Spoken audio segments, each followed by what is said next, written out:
MZTV. Yeah, so I was with Juliana at the grocery store a couple days ago. We were buying some supplies, some edible supplies for Thanksgiving. And we saw this elderly woman. To say that this woman is an elderly woman would be like saying that King Tut is old. I mean, this woman looked like she had survived the sinking of the Titanic and World War II. But the remarkable thing about this woman is she had a face diaper on. And the face diaper was sticking out maybe an inch. And it looked like it had been on the Titanic with her. That she put it on to protect herself from the noxious fumes coming from the smokestacks as the Titanic sank. And then she saved it as a souvenir. And then in World War II, being in Britain at the time, she wore it during the bombing raids. Yes, as the Luftwaffe sent their evil planes to destroy London. There she was in the bomb shelter with that same mask. And now, today, or should I say 3 days ago, standing in line at Winn-Dixie.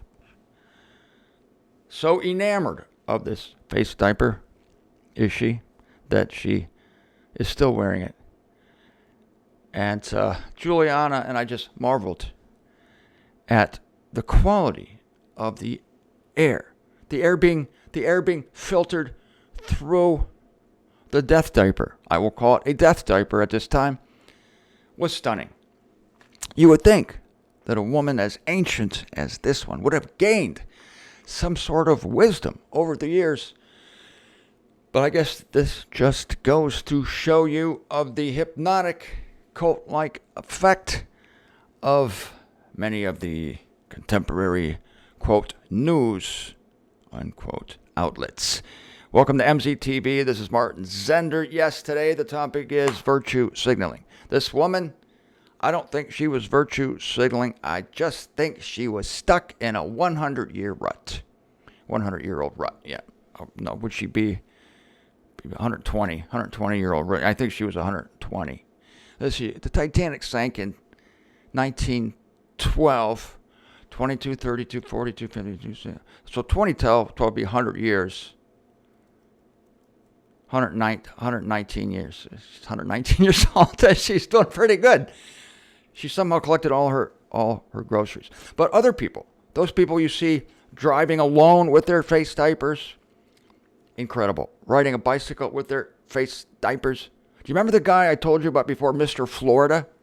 I thought he was so cool when I first moved here. I see him every day, golden locks flowing on his bicycle, tans as all get out, look like Ken, Barbie's significant other. And this guy, I nicknamed him Mr. Florida because he was the ultimate cool. Then the one day, do you remember I made a show on this? I saw him riding his bicycle with a face diaper. My whole image of him was just blown. The whole fantasy I had of him was just demolished. Like those buildings in London or the Titanic. His reputation was lying at the bottom of the Atlantic Ocean in the Marianas Trench. And I re-nicknamed him Mr. Four-letter word that starts with a C. I'm sorry. Listen, I told you this before. I thank God that I saved that word for this time period of world history. I mean, I've never used it. It's a disgusting word, I think. And the F word had become just too commonplace, even though it still feels good, right? But I saved the C word for this time, and I thank God that I did, because it is an excellent outlet. Thank you, Mr. C, for exposing yourself in front of me and the world as a real dupe, as a real virtue signaler. You're not Ken. You're not a Fort Lauderdale icon. You're not a beach boy. You're a dupe. Shameful to be parading your dupeness publicly. Can't quite get over it. So, I seriously can't. So now I'm going to tie in virtue signaling with the Trinity. That's right. The title of this show, Virtue Signaling and the Trinity. What, you may ask, does people wearing face diapers today in their cars or while they're on their bicycles or while they're standing in line to get turkeys? What does that have to do with the Trinity? This. Christians just cannot believe who Jesus Christ says that he is. Jesus Christ says he's the Son of God. He says, I can do nothing except what I see the Father do. He says that he only does the Father's will. And the Garden of Gethsemane, he prays to his Father to alter his course if possible.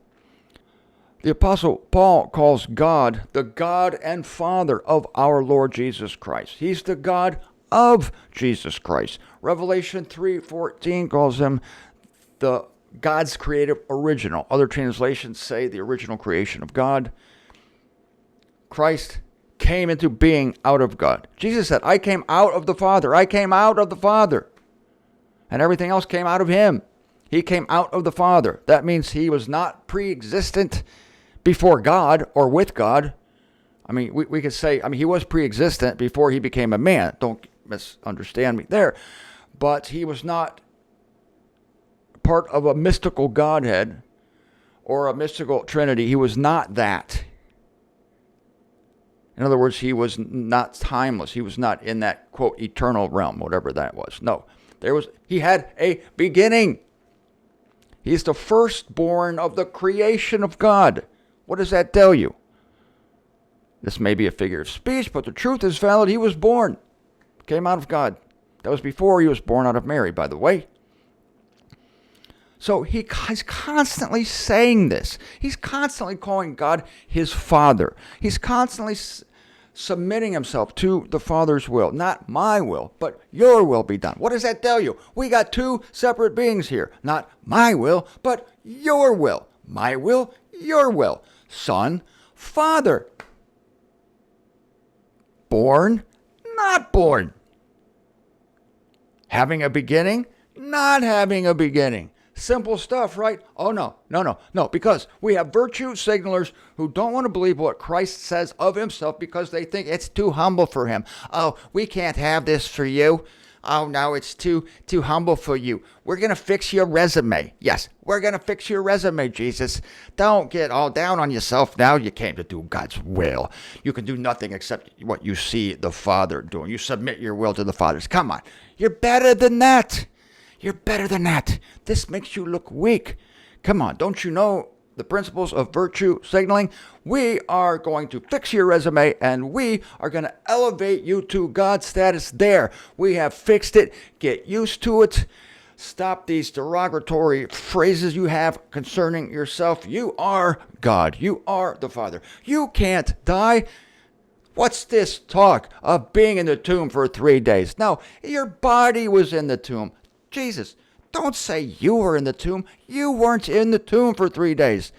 You can't be because you're God or you're an essential part of God, an indispensable part of God. So you didn't die. You went to be with the Father. You preached to the spirits and in Tartarus. You visited far corners of the galaxy talking about how you were going to re-inhabit your body in 3 days, constantly looking at your watch to see if it's time to go back into your body. No, we'll fix things for you. Oh, Jesus, the audacity of these people. The audacity. It's virtue signaling. It's like they're competing with one another to see how great they can make Jesus. Oh, yeah? Well, I say that Jesus didn't really die. Oh, yeah? Well, I say that Jesus is God. Oh, yeah? Well, I say Jesus was visiting various corners of the universe while he was dead. I say Jesus is eternal. I say Jesus had no beginning or no end. So they're competing to see who can virtue signal better instead of listening to God. Because somehow this power that causes people to preen, to parade. This guy on the bike, Mr. C, he's parading. He loves it. He thinks people look at him and think, look at that noble man. He's going the extra mile. Why? He cares so much more than the rest of us. Cares for the human race. Cares for the safety of the world. In fact, he's helping to save the world by wearing his sea mask on his sea bicycle and parading his sorry golden locks through the streets. This guy is a major virtue signaler. Do you know what happened one day? I'm running down 3rd Street on the sidewalk, and here he comes, and I avert my eye. I can't look at the guy. I used to be able to, I loved to look at him before. I just imbibed of his essence. To me, he was the quintessential Floridian. So I just esteemed the guy. And one day, back in the day, I got the courage to say hi to him. And he said hi back to me. Like, oh my God, Mr. Florida just said hi to me. Now, I can't even look at the guy. But on this particular day, I said, I forced myself to look. I don't know why, but mind you, I'm on the sidewalk. He's on the road. He's probably 12 feet from me. Well, this day, Mr. C had slipped. Oh, yes. His face diaper was under his nose. But when he saw me approaching, I was still 50 yards away. I saw him pull his little diaper up over his nosy. Yes, because if I happen to be looking at him, I might think he's a lesser C if he failed in this exercise. Surely he didn't believe that he could be contaminated by me through his nose from a distance of 12 to 15 feet outdoors. Surely he couldn't think that. I don't know. Look, Peter had the same problem. Peter was virtue signaling when Christ, his master, is predicting his death. He's going to be given up to the high priest, going to be crucified. Peter, virtue signaling, says, no, we won't have this for you. No, he said, I won't let this happen. Far be it for me to let this happen to you. So imagine the apostles competing with one another in the virtue signaling department. Just try to imagine it. If you can't, I'll do it for you. Peter says, well, I told him there's no way we were going to let him die. Andrew says, oh yeah, well, I told him that we're going to spirit him away to Antioch and we're going to protect him from the evil priests. And then Bartholomew says, oh, that's nothing, guys. I'm going to take his place. I'm going to die for him. All these preeners looking to improve upon the announcements / resume of Christ. Like, no, this is too bad for you. This is too ugly for you. Same thing happens with evil. Same thing. I know people. In fact, I know people who just cannot believe that God created evil. It's too ugly, God. What are you doing to yourself? You make these wild statements. You're out of control. You're not carefully considering your image. I want to be your PR agent. I'll fix it for you. You didn't create evil, okay? God says in Isaiah 45, verse 7, I create good, I create evil, I do all things. Everything comes out of God, John 1:1. Nothing that exists apart from God. Now forget about that. You don't know any better. I've looked at this from every angle, gonna protect you from your own carelessness here. You're too careless with your image. What do you mean you created evil? There's some really bad evil out there. You can't take responsibility for this. We're gonna help you. We're gonna polish your image a little bit.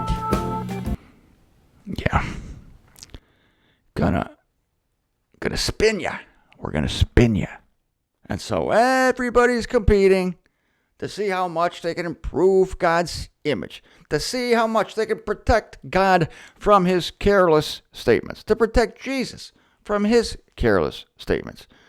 These people have better ideas about how it should be. Why? If they were God, they wouldn't create evil. If they were Jesus Christ, they would be God. None of this subservient business where Jesus Christ in 1 Corinthians 15 surrenders his kingdom to the Father. None of this Jesus Christ having a God and Father. Come on. People are gonna think you're not God if you say things like these. What's that? What about free will? I don't think there's any preening going on there. No virtue signaling. It's just pure self-righteousness. Pure selfishness, self-righteousness, arrogance. Free will. Self-righteous arrogance. The worst of humanity comes out with free will. The worst of humanity. To be captain of your own fate. Fuck you, God. I don't want you bothering me. I don't want you making decisions. I don't want you controlling me in any way. Yeah, that's free will. Get out of my life, God. That's free will. I love it. I love what I just said there. It's ugly, but that's the ugly face of human free will. Get out of my life. Quit influencing things. This is my show, baby. My show. This is my show. Get out of my life. Step aside. Step back. Quit getting your fingers in my pie. Okay? Get out of town. You can watch me so I can call you sovereign, but I don't want you anywhere near influencing my freaking decisions. Do you understand? Quit being a deity. Cool your jets. That's free will. That's not preening. That's not virtue signaling. That's pure arrogance. Eternal torment. Good question. What's eternal torment? It could be construed as virtue signaling in that you want to keep up with the Joneses. Honey, the Joneses believe in eternal torment. I think we should too. Look at their house. Look at our house. I wish our house looked like their house. Meh, meh, meh. No, it's just mainly evil in the heart. Pure, undiluted evil in the hearts of people who are happy, deep down happy. Oh, they'll say they don't want it to be true. We wish eternal torment weren't true. Bullshit. Yes, you want it to be true. When I present verses that prove it's not true, if you really didn't want it to be true, you would, wow, you have proof. Let me see this. Let me see this. Oh yeah, that makes sense. If you really wanted, like the salvation of all to be true, and you wanted to get out of this uncomfortable position of thinking that God eternally torments people. But no, that's not how it works. Instead,